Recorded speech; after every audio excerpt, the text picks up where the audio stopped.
Os santos são sinais da presença do ressuscitado na história. Hoje, dia 3 de janeiro, celebramos São Brás. Nosso santo de hoje nasceu na segunda metade do século III, na Armênia.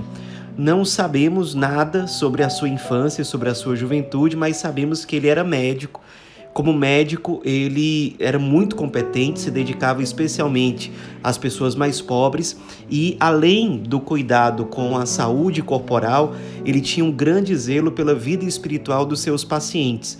Aconselhava, rezava por eles, os incentivava à vida de oração e, aos poucos, foi crescendo no coração de São Brás o desejo de seguir uma vida religiosa consagrada, uma vida contemplativa, mais reclusa. Então ele se mudou para uma gruta, transformou essa gruta no eremitério e ali ele viveu por vários anos sozinho, se dedicando especialmente à penitência e à oração. Aos poucos as pessoas descobriram onde ele estava e iam visitá-lo muito, para que ele continuasse atendendo essas pessoas como médico, mas também para se aconselhar, para pedir oração. E ele costumava atender as pessoas de modo que ele ficou sendo uma pessoa muito querida pela população em geral. Aconteceu que o bispo de Sebaste morreu e as pessoas quase que por aclamação o elegeram como sucessor. Ele aceitou, depois de relutar um pouco, preparou a sua casa episcopal praticamente aos pés da gruta, onde ele já morava como eremita, e dali ele dirigia aquela diocese como um pastor muito zeloso. Na época reinava um certo clima de perseguição religiosa. Ele, durante esse tempo, exortou muitos fiéis à perseverança, procurando animá-los para que não desistissem. Foi uma época de muitos mártires ali naquela região da Armênia, e ele acabou tendo que se refugiar num lugar solitário, mais afastado, para ali continuar, ainda que à distância, cuidando do seu rebanho. No fim das contas, os soldados do governador descobriram onde ele estava, ficaram muito impressionados porque ele vivia em total harmonia com os animais selvagens, era um lugar perigoso, então eles tiveram muito receio de ir até lá, só espreitaram mesmo à distância. Voltaram até o governador, disseram tudo o que tinha acontecido e o governador insistiu que eles voltassem lá e o prendessem.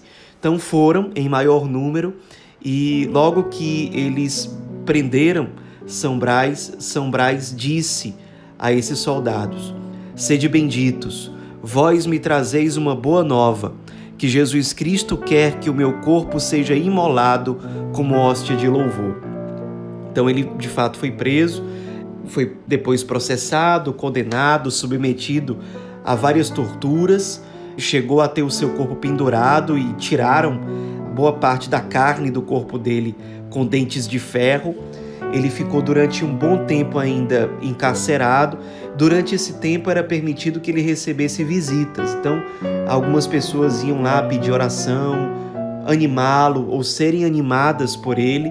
E uma dessas pessoas que o visitou foi uma mãe muito aflita, porque o seu filho estava engasgado, muito mal de saúde por conta de um espinho que estava preso na garganta do filho, do menino. E a mãe, muito aflita, foi pedir a oração de São Brás. Ele intercedeu ao Cristo e muito rapidamente o menino foi curado, o espinho saiu da garganta dele e o menino se recuperou. Por isso que existe uma certa tradição de pedir a São Brás ajuda a qualquer tipo de dificuldade relacionada à garganta. Inclusive, na memória litúrgica de São Brás, durante a missa, o sacerdote ele segura 2 velas e, com as velas cruzadas, encostando no pescoço de cada fiel, o sacerdote diz: "Pelas orações e méritos de São Brás, bispo e mártir, Deus te livre do mal da garganta e de qualquer outro mal." Essa tradição, de fato, tem passado pelos séculos, de modo que São Brás é considerado o padroeiro ou o protetor de todos aqueles que sofrem algum mal relacionado à garganta. No fim das contas, São Brás foi martirizado, sendo degolado no dia 3 de fevereiro do ano 316. Logo após a sua morte, o seu culto já se difundiu por várias regiões, tanto no Oriente como no Ocidente, de modo que ele se tornou um santo muito popular. Até o ano de 732, suas relíquias, seus restos mortais, ficaram em Sebaste, na Armênia, onde ele foi bispo, onde ele foi martirizado. E nesse ano de 732, os restos mortais de São Brás foram levados a Roma. Só que no caminho houve alguns percalços e as relíquias de São Brás foram parar na cidade italiana de Maratea.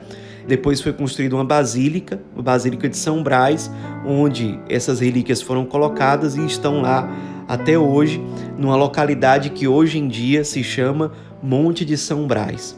Nos inspiremos na vida desse santo, bispo e mártir, que foi fiel aos apelos de Deus, em primeiro lugar se recolhendo na vida contemplativa, mas sem deixar de ser sensível àqueles necessitados que o buscavam, doentes no corpo ou na alma.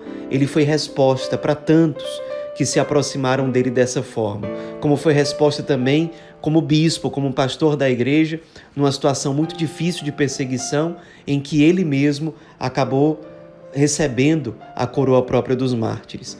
Nos inspiremos para que nós também sejamos resposta. São Brás, rogai por nós.